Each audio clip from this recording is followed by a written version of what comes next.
চলো আজকে একটি পার্সেন্টেজের অঙ্ক করব। তো অঙ্কটা দেখো কি রয়েছে। তো একটি নির্বাচনে রাহুল, সাগর এবং সচিন প্রতিদ্বন্দ্বী ছিলেন, অর্থাৎ একটি নির্বাচন ছিল সেখানে, অর্থাৎ এই ভোটে দাঁড়িয়েছিলেন কে কে কে কে দাঁড়িয়েছে? রাহুল, সাগর এবং সচিন দাঁড়িয়েছে, অর্থাৎ আমার তিনজন বন্ধু রাহুল, সাগর আর সচিন। বলছে সমস্ত ভোট বৈধ হয়েছিল, মানে সমস্ত ভোটই কি হয়েছিল, দেওয়া হয়েছিল, যতগুলো ভোট আছে, অর্থাৎ 100% আমি বলতে পারি যে ভোট দিয়েছে। ঠিক আছে, এবার কি বলেছে, রাহুল মোট ভোটের 35% পেয়েছিল। আচ্ছা, টোটাল ভোট যদি 100% হয়, 100% হয়, তার মানে কি 35% কে পেয়েছে? রাহুল পেয়েছে। আচ্ছা, আর দিয়ে লিখলাম, রাহুল পেয়েছে কত পার্সেন্ট বললাম? 35%। 35% কে পেয়েছে? রাহুল পেয়েছে। তারপর কি বলেছে?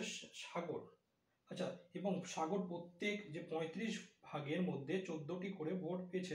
তার মানে বুঝতে পারলাম সাগর যেটা রয়েছে, এই সাগর কি করেছে, যে যদি 35টা যদি ভোটার হয়, তাহলে পেয়েছে কি 14টি। তার মানে আমি বুঝতে পারলাম যে এই 14/35 একটা ফ্র্যাকশন আসছে, আর ফ্র্যাকশন থেকে আমরা জানি যে পার্সেন্টেজে যাওয়া যায়।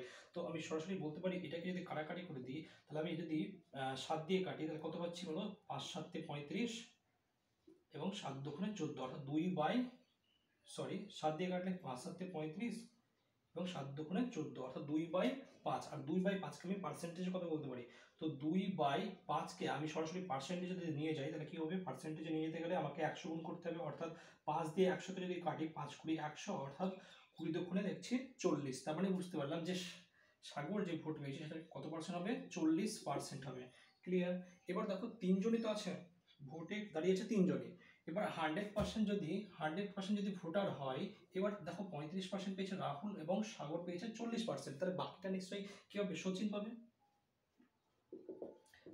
নিশ্চয়ই। তার মানে বুঝতে পারলাম 35 আর 40 অর্থাৎ হয়ে গেল 75। তার মানে বাকিটা যে পেয়েছে সেটা কি? 25% পেয়েছে কে? সচিন। ক্লিয়ার? তো এবার দেখো কোশ্চেনে কি বলছে, কোশ্চেনে বলছে যে সব থেকে কম ভোট পেয়েছে, কে কম ভোট পেয়েছে? সচিন কম ভোট পেয়েছে। তার মানে বুঝতে পারলাম সচিন কম ভোট পেয়েছে। তো তার থেকে বলছে 4950টি ভোট বেশি পেয়েছে যে বিজয়ী হয়েছে। তার মানে বুঝতে পারলাম যে বেশি ভোট পাবে, যে পার্সেন্টেজে যে বেশি ভোট পাবে, সেই নিশ্চয় বিজয়ী হবে, সেই নিশ্চয় জিতবে। তার মানে বুঝতে পারলাম এখানে জিতেছে কে? সাগর জিতেছে, অর্থাৎ সাগর দেখছি 40% ভোট পেয়েছে। যে সব থেকে কম ভোট কে পেয়েছে? সচিন পেয়েছে। তার মানে বুঝতে পারলাম পার্সেন্টেজের যে কমতিটা দেখি সেটা কত হচ্ছে, দেখছি 25%, আর এই পেয়েছে কত? সাগর পেয়েছে 40%। তার মানে কম পেয়েছে কত? 15%। কম পেয়েছে 15%। কিন্তু এখানে যে কম পেয়েছে সেটা কত বলেছে? 4950টি ভোট কম পেয়েছে। তার মানে আমি বুঝতে পারলাম যে 15%-এর মানটাই কত? 4950। এবার তোমাকে কি চেয়েছে, যে বলেছে যে তাহলে নির্বাচনের মোট ভোটার কতজন ছিল, অর্থাৎ 100%-এর মানটা তোমাকে চাইছে। অর্থাৎ বুঝতে পারলাম যে 15%-এর মান যদি 4950 হয়, তাহলে এটা অ্যান্সার চেয়েছে যে 100%-এর মান কত হবে। এটা যদি ক্যালকুলেশন করে ফেলি, তাহলে আমাদের অ্যান্সার আসবে কত? 33,000 আসবে। তো দেখি ক্যালকুলেশনটা করে দিয়ে কি করে করবো। বুঝতে পারলাম 15%-এর মান কত? 4950। তাহলে আমার কি দরকার? 100%-এর মান দরকার। 100% যদি আমি ক্যালকুলেশন করে দিই, তাহলে কত হবে?